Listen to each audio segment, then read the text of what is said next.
Eu quero começar a mensagem de hoje lembrando de parte da oração sacerdotal de Cristo, que está lá em João capítulo 17, não precisam abrir não.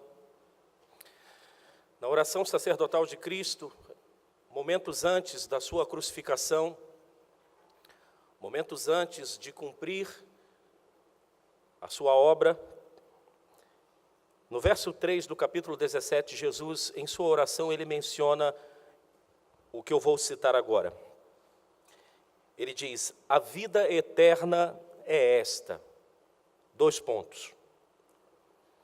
que te conheçam a ti, o único Deus verdadeiro, e a Jesus Cristo a quem enviastes.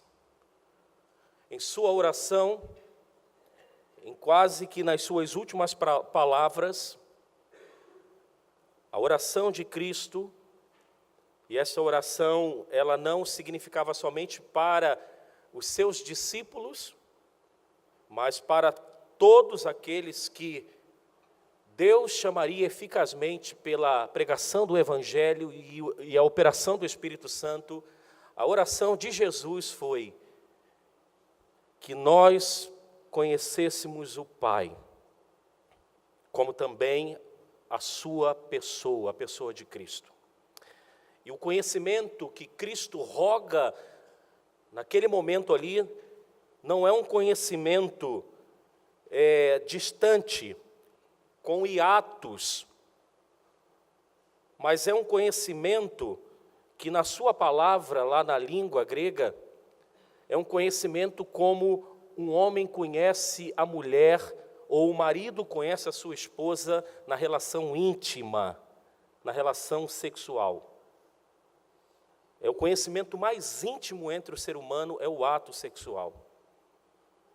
E a palavra que Cristo então usa ali, que conheçam a ti, é um conhecimento íntimo de Deus, um conhecimento de Deus de uma forma tão profunda, que a nossa vida verdadeiramente seja para o louvor dEle.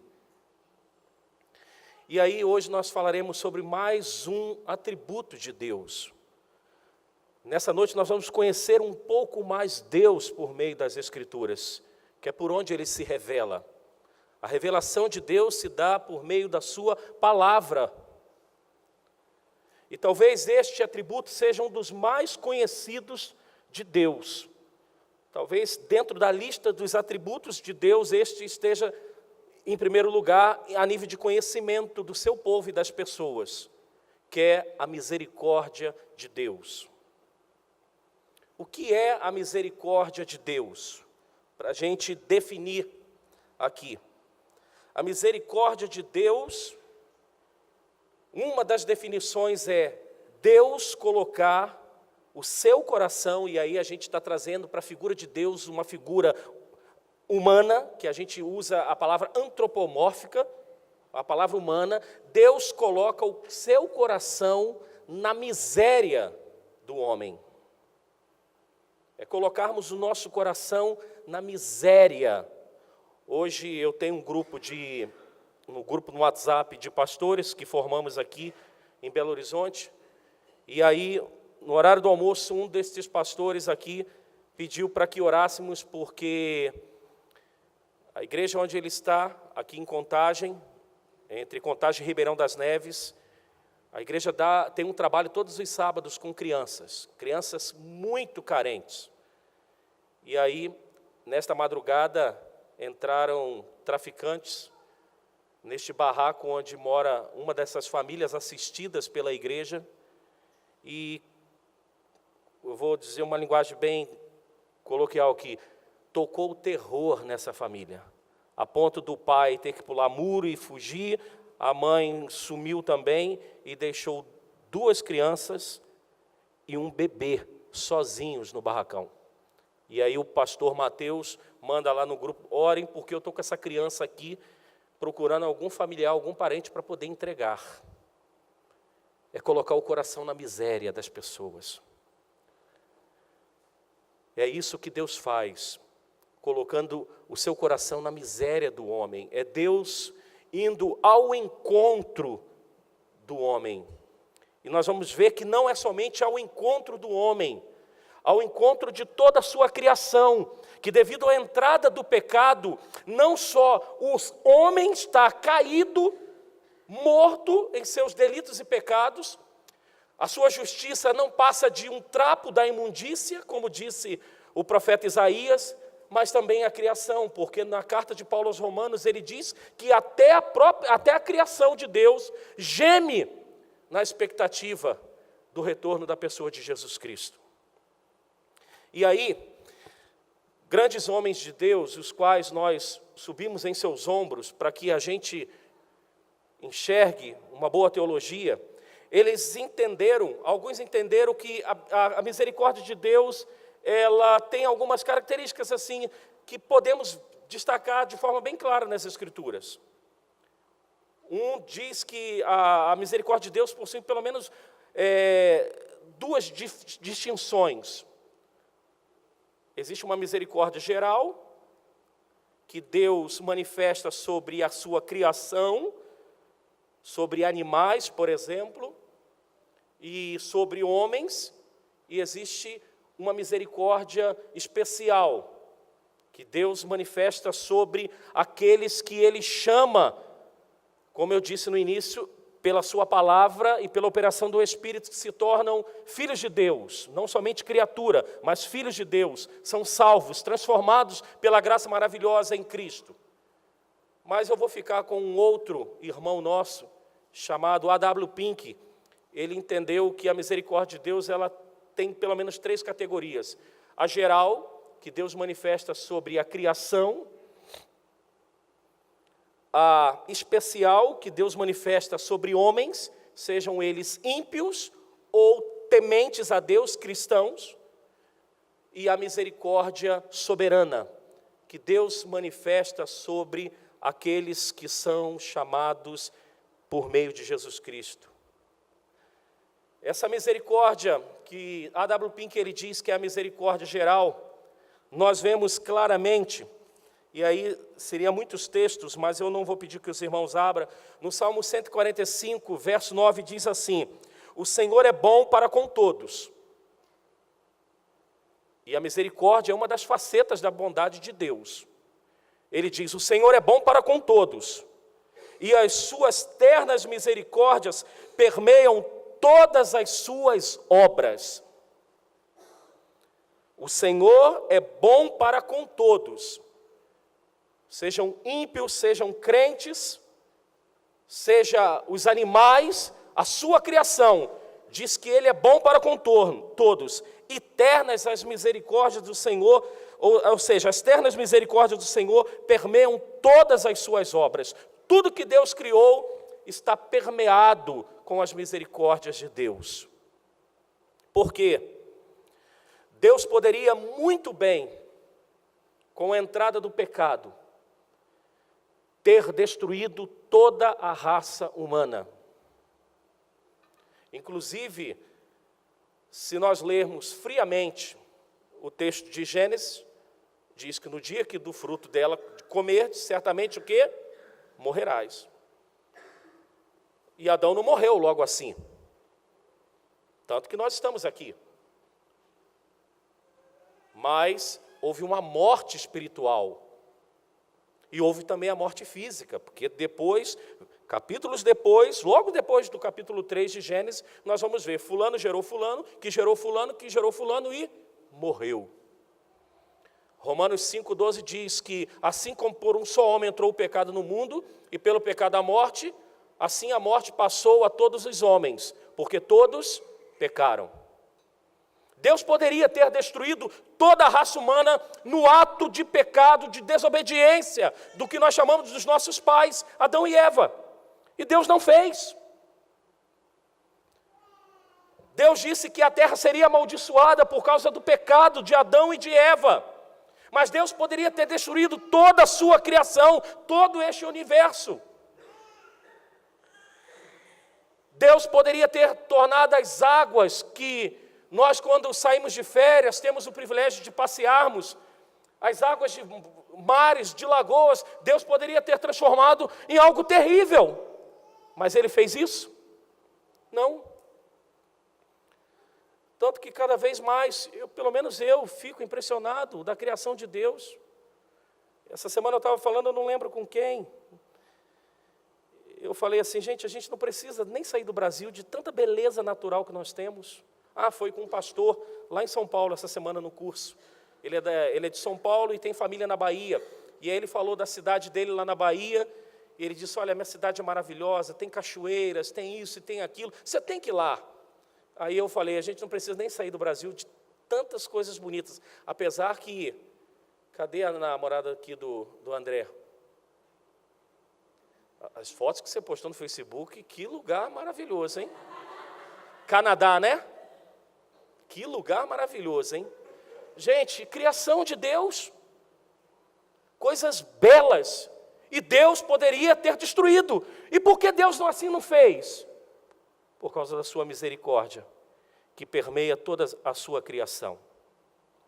Há uma misericórdia, como a W. Pink disse, uma misericórdia especial, que esta daí não é diretamente para a sua criação, eu digo o mundo, a natureza, os animais, mas é para os homens. Até contempla assim a natureza. Que é essa misericórdia especial citada em Mateus capítulo 5, verso 45, que diz assim, porque ele faz nascer o sol sobre maus e bons, e vir chuva sobre justos e injustos. Essa é uma misericórdia especial de Deus. Não chove somente no terreno do justo, chove também no terreno do ímpio. Eu nunca vi o sol somente na casa de crentes. O sol está na casa de justos e de injustos, de crentes ou de ímpios, como a Bíblia chama. É uma misericórdia especial de Deus. Agora, há uma misericórdia soberana. Essa misericórdia soberana está no salmo que nós lemos aqui na abertura do culto, Salmo 133, que diz, o Senhor é bom, a sua misericórdia dura para sempre. Por quê? Porque se pensarmos somente neste Salmo 136, verso 1, nós podemos falar assim, mas o texto diz que a misericórdia de Deus dura para sempre. Dura para sempre e realmente durará para sempre. Mas sobre a vida daqueles que confessam com seus lábios Cristo como Senhor, confessam seus pecados e se arrepende e vive uma vida diferente, pela graça de Deus. Aí sim a misericórdia de Deus durará para sempre. Porque a misericórdia especial sobre os homens, ímpios e crentes, e a misericórdia geral, ela cessará quando Cristo voltar. Aqueles que são ímpios só experimentarão a misericórdia de Deus aqui dentro dessa esfera temporal. Depois disso, segue-se o juízo, e neste juízo não haverá mais a misericórdia de Deus. Ela não cessou, ela não cessará, porque ela permanecerá na vida daqueles que temem a Deus. Até aqui entendidos? Eu posso me dar por entendido como um amém? Amém? Só que eu quero dar um exemplo para a gente nessa noite, da misericórdia de Deus. Vamos abrir lá em Lamentações de Jeremias, capítulo 3, verso de número 22.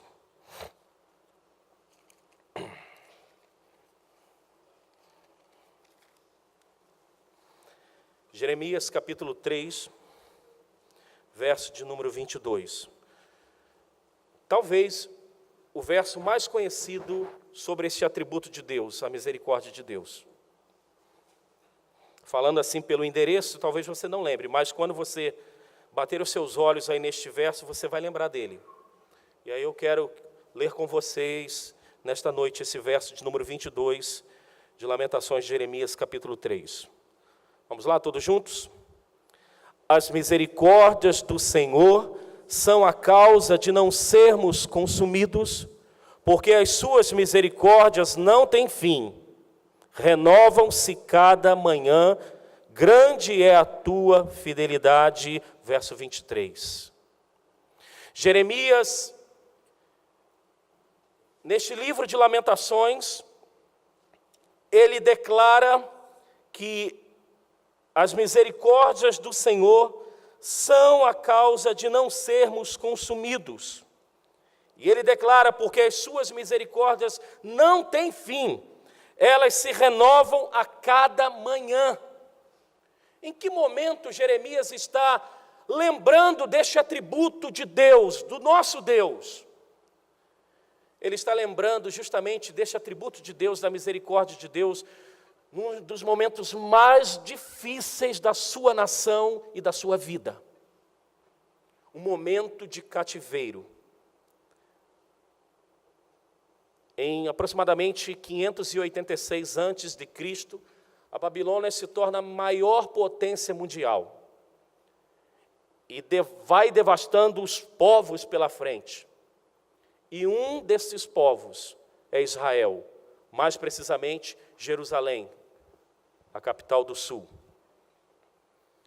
E aí, o rei da Babilônia leva cativo o seu rei, destrói o seu templo, leva os principais, os sábios do povo de Jerusalém cativo para a Babilônia. São pelo menos 2 ou 3 investidas. Um momento terrível da vida de Jeremias. Um momento terrível da nação de Jeremias. Só que, não foi simplesmente porque a Babilônia se tornou a maior potência naquele tempo, e assim levou Jerusalém cativo para a Babilônia. O cativeiro para o povo de Jerusalém, na verdade, foi juízo de Deus para com o seu povo. Foi a mão de Deus pesando na vida do seu povo. Por quê? É uma pergunta que eu creio que nós temos que fazer. Por quê? E esse porquê eu quero responder agora no livro de Jeremias, capítulo 2. Porque nos dará um realce maior dessa misericórdia de Deus.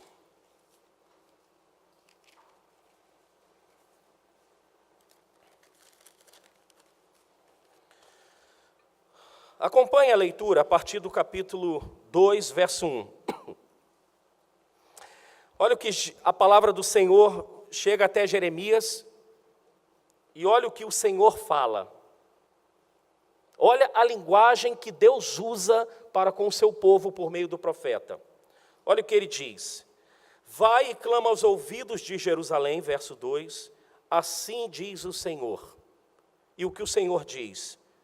Lembro-me de ti, da tua afeição quando eras jovem, e do teu amor quando noiva, e de como me seguias no deserto, numa terra em que se não semeia. Deus está falando, olha, eu lembro de vocês, quando vocês eram jovens, quando vocês eram novinhos, a nação mais nova da terra, porque eu formei vocês por meio de Abraão. Através de Abraão, eu constituí uma nova nação na terra. E eu lembro de vocês. Vocês me seguiam até no deserto, numa terra em que não se semeava, porque eles viviam da agricultura. A maioria dos povos viviam da agricultura. E nenhum povo, em sã consciência, iria para um deserto, porque não havia possibilidade de semear. Calor demais durante o dia, frio demais à noite. Nenhuma semente iria produzir seus frutos ali. Deus continua. Então Israel era consagrado ao Senhor, e eram as primícias da sua colheita. Todos os que devoraram se faziam culpados. O mal vinha sobre eles, diz o Senhor. Ouvi a palavra do Senhor, ó casa de Jacó, e todas as famílias da casa de Israel. Assim diz o Senhor, que injustiça acharam vossos pais em mim, para de mim se afastarem, indo após a nulidade dos ídolos, e se tornando nulos eles mesmos, e se perguntarem, onde está o Senhor que vos fez subir da terra do Egito, que nos guiou através do deserto por uma terra de ermos e de covas, por uma terra de sequidão que ninguém transitava, e na qual não morava homem algum. Eu vos introduzi numa terra fértil, para que comesses o seu fruto e o seu bem, mas depois de terdes entrado nela, vós a contaminastes, e da minha herança fizestes abominação. Deus está falando, vocês começaram bem, me seguindo, confiando em mim.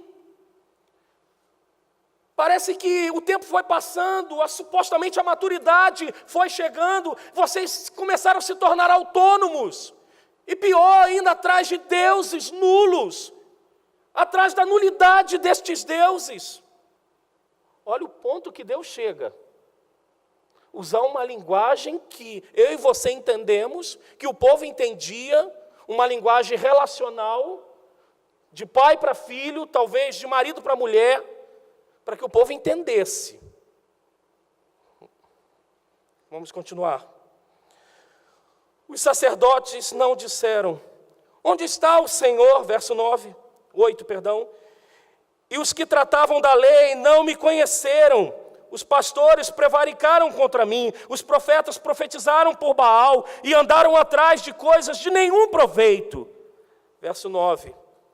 Portanto, ainda pleitearei convosco, diz o Senhor, até com os filhos de vossos filhos pleitearei. Ou seja, Deus está falando, olha, em outras palavras, eu não vou desistir de vocês. Vocês estão virando as costas para mim. Vocês estão me traindo. Só um parênteses aqui. Lá em Tiago capítulo 4, quando Deus fala assim, quando os filhos de Deus amam o mundo, Tiago 4:4, Tiago diz assim, infiéis, a palavra lá no grego é adúlteros, adúlteras. Vocês não sabem que o amor ao mundo, a amizade com o mundo é inimigo de Deus, se torna inimigo de Deus? E aqui Deus está falando, vocês estão me traindo. Vocês são adúlteros, adúlteras, indo atrás de outros deuses, mas eu vou pleitear com vocês. Eu não vou desistir, eu quero conversar com vocês. É a mulher traída, é o marido traído que não desiste do seu cônjuge. E ao invés de dizer, vai embora, traidor, adúltera, ele ainda quer insistir em restaurar o relacionamento, o casamento. Essa é a linguagem que Deus está usando. Ele diz, passai as terras do mar de Chipre, e vede, mandai mensageiros a Quedar, e vede, e atentai bem, e vede se jamais sucedeu coisa semelhante. Olha a pergunta que Deus faz, ou a colocação, a pergunta, na verdade, verso 11. Houve alguma nação que trocasse seus deuses, posto que não eram deuses? Leiam comigo, gente, o final desse verso 11. Todavia, o meu povo trocou a sua glória por aquilo que é de nenhum proveito. O povo trocou Deus. E Deus fala, olha, observem as nações ao redor. Alguma nação, por acaso, trocou o seu Deus, mesmo que eles não sejam deuses realmente, e não são, mas alguma nação fez isso? Nenhuma. Mas Deus diz, mas o meu povo me trocou. O meu povo me trocou. Verso 12. Espantai-vos disto, ó céus, e horrorizai-vos, ficai estupefatos, diz o Senhor. Deus invoca a sua criação, céus, terra, como testemunha para o adultério do povo, para o esquecimento do povo. E ele diz, porque, verso 13, até aqui nós vamos, porque 2 males cometeu o meu povo. O que ele diz? Vamos lá. A mim me deixaram um manancial de águas vivas, e cavaram cisternas rotas, que não retêm águas. Deus estava falando, o meu povo, eles ao invés de permanecerem comigo, um manancial de água viva, é a mesma coisa não, tentar comparar para a gente, pelo menos tentar ter uma ideia melhor. é você morar na frente da praia, com uma água maravilhosa na temperatura e outras coisas mais, sem preocupação de correnteza, de morrer afogado, e você preferir nadar no esgoto, onde as suas fezes vai todos os dias.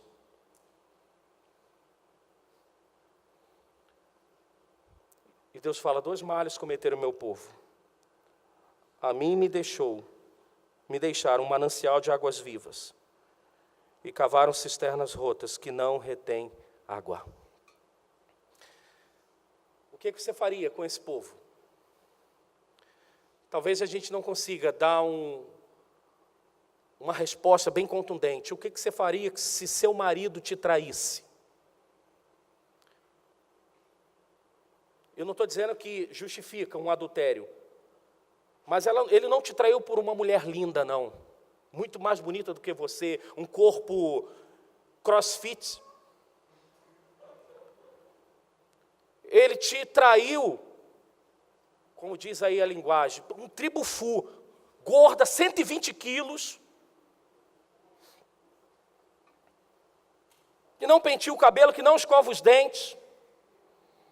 Não, eu estou tentando ser dramático mesmo para que a gente entenda. O que você faria com esse marido? Filhos, se você soubesse que sua mãe está traindo o seu pai, ou o teu namorado está te traindo com outra,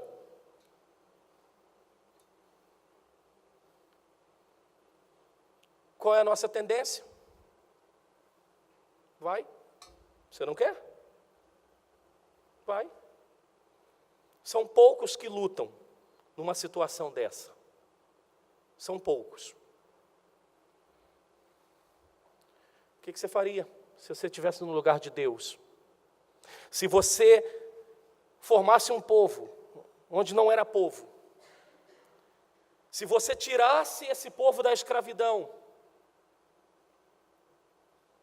se você desse uma terra linda, maravilhosa, a gente fala que mana, leite e mel para a gente é tão insignificante.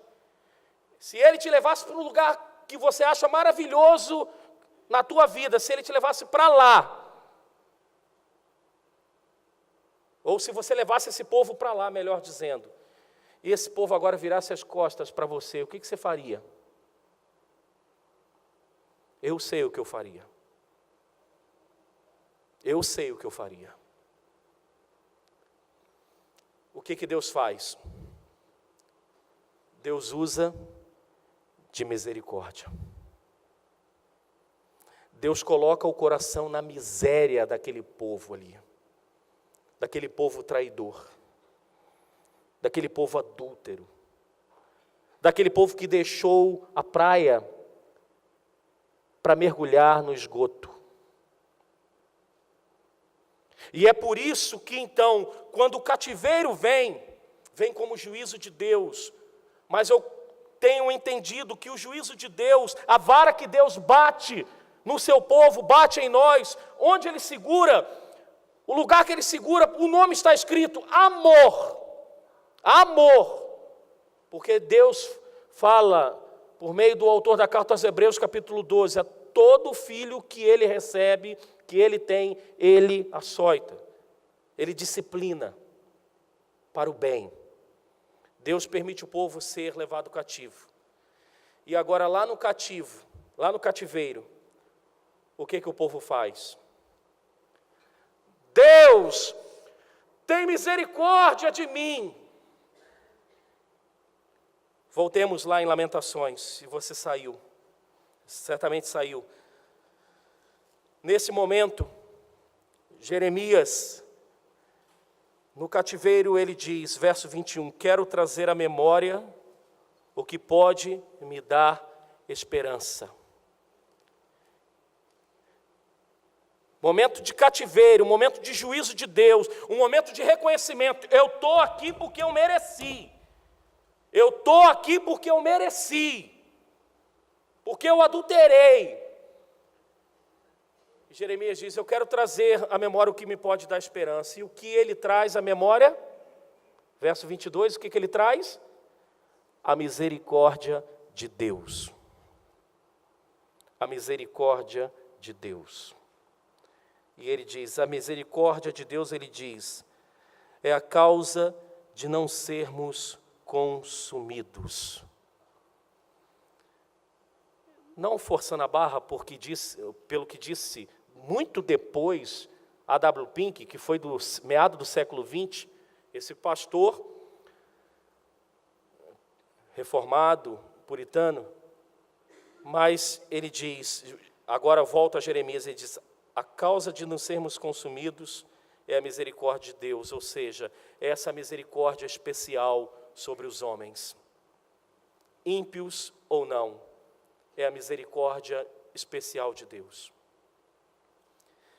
Ele caracteriza mais a misericórdia de Deus, ele diz, essa misericórdia não tem fim, mas ela não tem fim quando ela é a misericórdia soberana, que estará para sempre na vida daqueles, eu repito, que confessam Jesus como Senhor, se arrependem dos seus pecados e vivem uma vida transformada pela graça. Essa misericórdia realmente nunca mais terá fim. E aí no verso 22, 23 no início ele diz, renovam-se cada manhã. É essa misericórdia geral, que todos os dias se renovam sobre a nossa vida, sobre a criação, sobre o seu animalzinho que você tem de estimação, que ele não morreu, sobre essa natureza belíssima que nós temos, sobre aquele mar que você, quando está de férias, vai. Essas misericórdias se renovam a cada manhã de uma forma geral.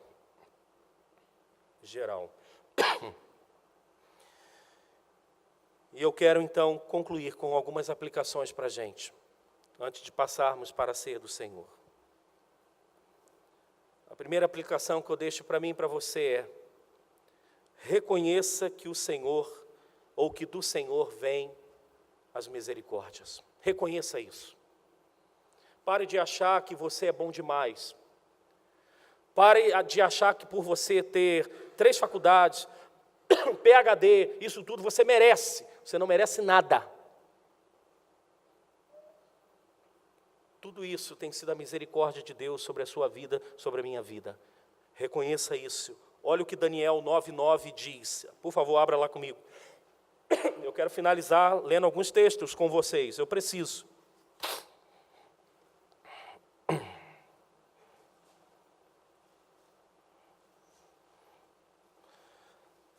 Daniel 9:9. O que diz? Vamos lá juntos.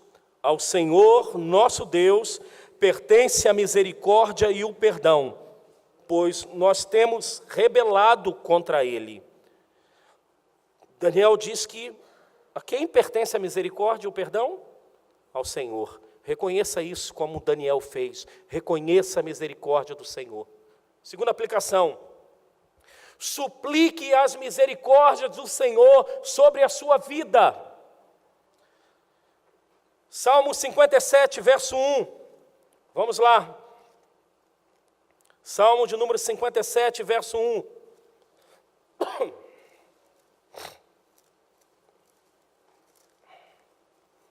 O que diz o salmista?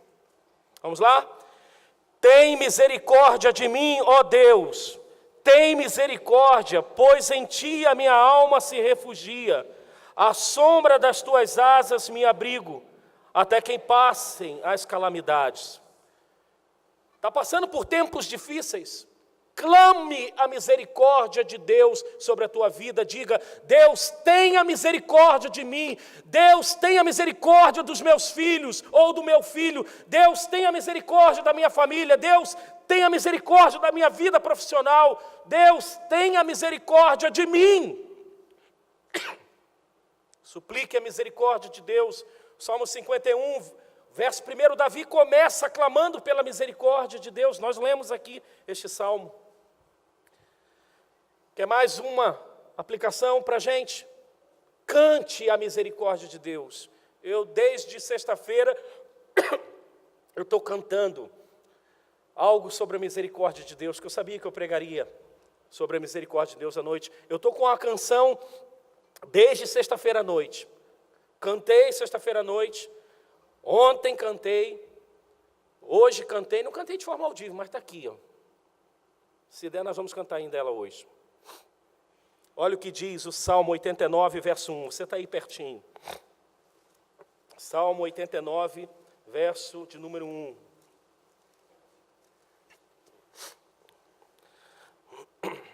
O que diz? Cantarei para sempre as tuas misericórdias, ó Senhor.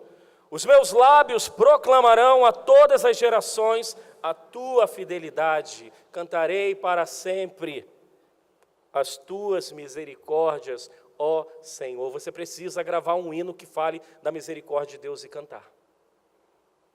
Isso é importante. Só mais duas aplicações e a gente termina.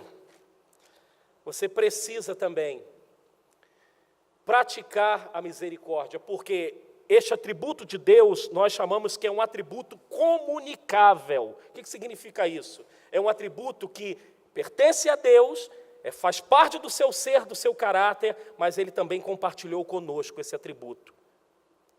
Existem atributos que Deus não nos comunicou, como, por exemplo, a onisciência. Eu não sei o que você, Daniel, está pensando agora. Se você está olhando para mim pensando na mensagem ou se está pensando em outra coisa.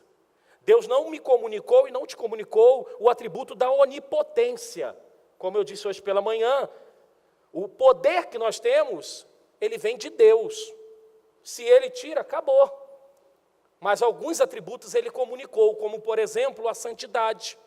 Ele diz, sede santo porque eu sou santo. E o atributo da misericórdia é um atributo comunicável, que Deus comunicou para que nós tenhamos e exerçamos na vida de terceiros, na vida de outros. Olha o que diz o livro de Miqueias, capítulo 6, verso 8. Vamos lá, Miqueias 6, 8. Miqueias, capítulo 6, verso 8. Mas aqui, Miqueias, Deus fala por meio do profeta, que vocês amem a misericórdia, exerçam a misericórdia, irmãos. Porque todos os dias a misericórdia do Senhor se renova na sua vida. E como eu preciso amar a misericórdia, e digo eu, Antônio, como eu preciso ser mais misericordioso com os meus filhos, com as situações do dia a dia. Talvez você precise ser mais, porque é um atributo que Deus comunicou, que você precisa ter. E por fim, agradeça a Deus por Jesus Cristo. Por quê? Jesus é a manifestação suprema da misericórdia de Deus. Nós vamos já compartilhar da ceia. Jesus é a manifestação suprema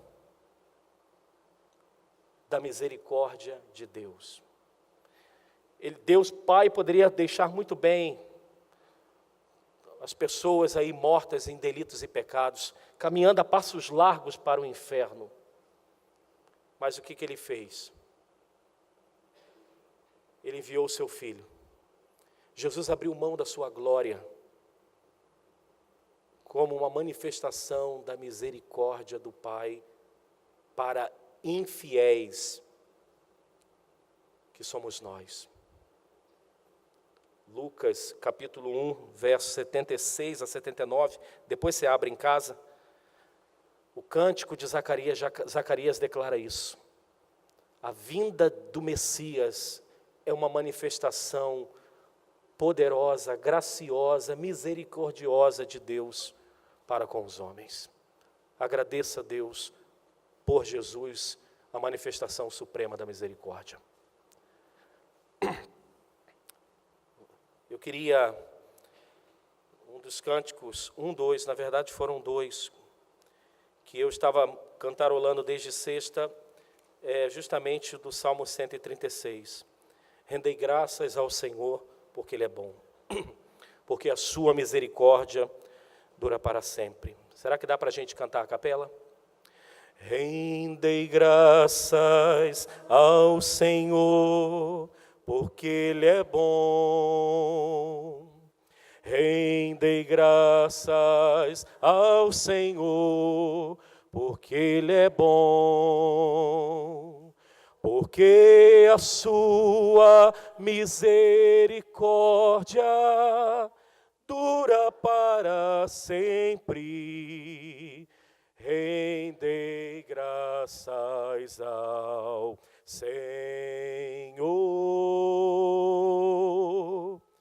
porque a sua misericórdia dura para sempre. Rendei graças ao Senhor. Feche seus olhos, agradeça a Deus pela misericórdia dele sobre a sua vida. Agradeça a Deus pela sua misericórdia sobre a sua família. Agradeça a Deus pela sua misericórdia sobre os seus filhos, sobre o seu cônjuge. Agradeça a Deus pela sua misericórdia sobre o seu trabalho. Agradeça a Deus pela sua misericórdia sobre o trajeto que você faz diariamente no trânsito, nas estradas. Agradeça a Deus pela sua misericórdia que te conduz a uma salvação eterna por meio de Jesus Cristo.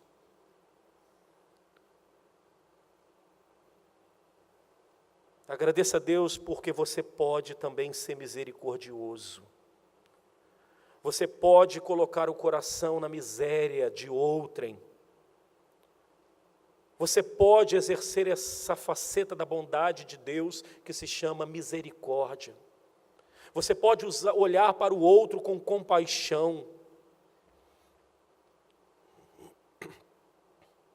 Obrigado pela tua misericórdia, Senhor. Para aqueles que confessam Cristo como Senhor, misericórdia esta que dura para sempre. Aleluia. Talvez se nessa noite esteja alguém aqui contemplado apenas pela misericórdia temporal, na esfera dessa vida, que não saia por estas portas, sem confessar o senhorio de Cristo, sem confessar os seus pecados e reconhecer Jesus como Senhor, para ter esta misericórdia soberana, eterna, que durará para sempre. Amém.